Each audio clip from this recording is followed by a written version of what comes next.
Artillac. Artillac est né d'un territoire que Lionel Gardra connaît intimement. La côte atlantique, ses sols calcaires, son climat océanique, sa lumière. Lionel voulait créer un malt qui raconte cette douceur saline et cette authenticité rurale. C'est une aventure agricole, artisanale et humaine que nous vous racontons aujourd'hui. Artillac. Épisode 3, la genèse, de la vigne au grain. Alors pourquoi l'eau de vie de Malte plutôt qu'un autre spiritueux ? Alors en fait, on peut faire beaucoup d'alcool avec les céréales. Alors, tout simplement parce que moi, pour la production de céréales, notre terroir charentais, dont mes terres sont très propices à la production notamment d'orge, donc ça c'est quelque chose de faisable. Donc l'alcool qu'on peut faire, le plus connu, le plus facile à vendre quand même, ça reste le whisky, premièrement. Deuxièmement, pour faire du whisky, au niveau de la distillation, j'ai l'appareil qu'il faut, c'est-à-dire l'alambic charentais, à 2 passes. Et par exemple, si on veut faire des gins ou des vodkas, mon alambic n'est pas approprié pour. Voilà, donc c'est pour ça que pour l'instant, je me cantonne au whisky, tout simplement. D'accord. On passe de la vigne donc à la céréale. Ouais. C'est quand même un univers différent. Oui. Ça se cultive pas pareil. Pas du tout. Alors oui, effectivement, pas pareil, sauf qu'il y a toujours une logique de bons paysans, surtout quand on est en bio, sur les deux, ça reste une culture tout de même, hein, donc c'est une rotation pérenne. La vigne c'est pérenne, quand vous plantez une vigne c'est au moins pour 25 ans, l'orge c'est une culture annuelle, mais une fois que vous avez planté, vous avez quand même toujours la même logique de culture, de préservation, et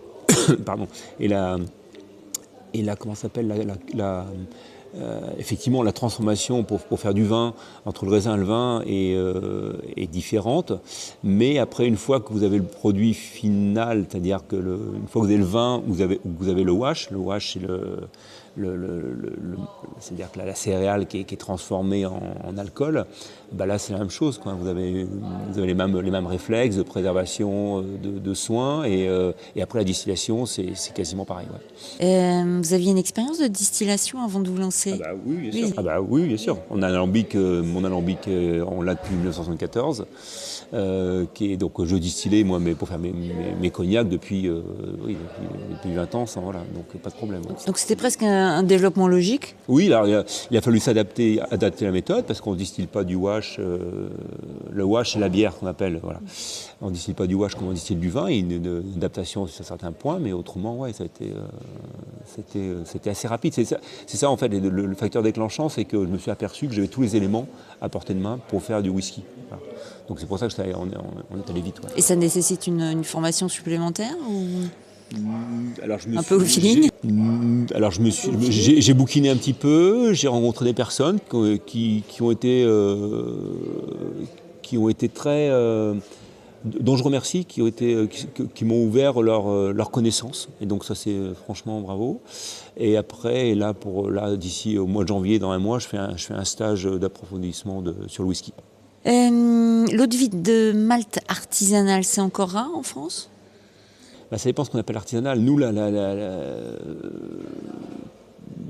oui et non, parce qu'il y a plusieurs process, mais c'est vrai que notre force, ou tout au moins la chose qu'on va développer, c'est on met en avant que c'est notre orge, quoi. C'est-à-dire qu'on a une traçabilité parfaite du whisky. C'est-à-dire qu'on est capable de dire que le whisky Artillac, la première, donc c'est ce qu'il y a dans les bouteilles, donc c'est de millésime 2023. On a la date précise de plantation du semage des graines. Ça a été planté le 14 février 2023. Voilà. Donc on a cette traçabilité, on a la parcelle exacte. Donc c'est ça que on peut parler d'artisanat, effectivement. Artillac. Alors juste une question entre parenthèses, c'est-à-dire que là vous avez continué à planter les graines. Oui, donc tous les ans. Alors on tourne. Alors moi je vais pas assez de terre parce qu'il y a une rotation des cultures, c'est-à-dire on ne peut pas mettre de l'orge tous les ans sur la même parcelle, parce que comme on est en bio, il y a des maladies qui peuvent s'installer, donc on est obligé ça s'appelle la rotation des cultures. Donc j'ai trouvé un paysan, un agriculteur bio, qui est à côté de chez moi, avec les mêmes terres. Donc lui, voilà, on a signé un partenariat, et en fait, il me fait une récolte tous les ans que je lui achète, etc. Donc avec mon cahier des charges, donc c'est parfait. Donc oui, je vous demandais, est-ce que vous êtes allé voir ailleurs, en Écosse, au Japon, non, au moins pas encore. Au Japon, Non, au moins, pas encore. Pas encore. Donc bon, je ne cache pas. Alors, le monde du whisky est très vaste. C'est exponentiel, les possibilités entre les terroirs, les modes de distillation, les modes d'élevage. Voilà, c'est exponentiel. Donc c'est tellement énorme que j'en ai goûté. Oui, j'ai fait quelques dégustations. Mais je me cantonne actuellement à regarder ce que font mes confrères en Charente. Voilà. Donc j'en suis là pour l'instant. Donc, Parce que c'est un monde, j'ai l'impression que c'est un monde de très fin spécialiste, un peu... Oui. Et puis c'est une multitude de choses, quoi. C'est énorme. Alors je suis pas du tout expert en whisky, hein, pas du tout. Au goût, tu veux dire?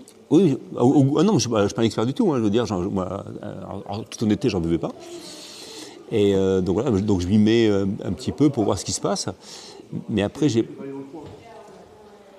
pas encore le réflexe. Le produit, voilà, j'essaye. De toute façon, j'essaye pas de. Je veux pas qu'il soit. Je veux pas qu'il ressemble. Je veux pas faire une imitation d'un produit à un autre. Donc en fait, je fais au mieux de ce que je peux faire. Je me fais aider sur les élevages et compagnie. Et le but, c'est on va essayer de donner au whisky, enfin le goût du lieu, quoi. Donc voilà. Donc on essaye au mieux de. Je prends des céréales, je les fais malter avec des systèmes le mieux possible. Je veux pas faire une caricature, quoi. Donc en fait, le but c'est de faire. Voilà, il aura un goût, ça sera son goût unique en même temps. Il aura le goût qu'il aura, et je veux pas en aucun cas qu'il ressemble. Je pars pas. Je suis pas parti sur un concept de dire. J'ai goûté ce whisky, je veux que ça ressemble à ça. Votre entourage, il a accueilli comment le projet? Avec plein d'enthousiasme, parce qu'on est parti donc 2023, donc j'ai commencé à avoir l'idée en fin 2022, début 2023, donc on a vite trouvé des céréales bio, voilà, on a vite, le champ était prêt, on a semé, et après il a fallu vite trouver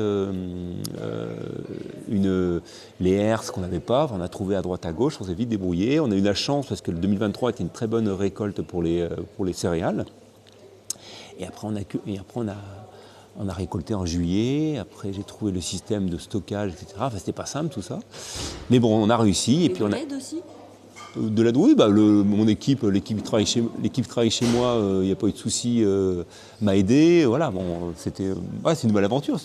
On s'est pris la tête, hein, parce qu'il a fallu mettre 46 tonnes dans des sacs de 500 kilos, donc on avait 50 sacs. Il a fait toute une logistique à mettre en place, ça n'a pas été évident, mais voilà. À refaire, on le ferait, mais on s'y prendrait peut-être autrement. Mais bon, voilà. Artillac. Le whisky, je l'ai trouvé magnifique. Faut dire l'eau de vie de Malte, parce qu'il a moins de 3 ans. Eh oui, donc l'eau de vie de Malte.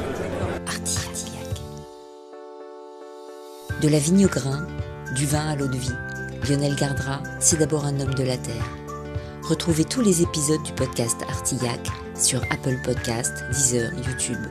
Une histoire propulsée par EQE Podcast.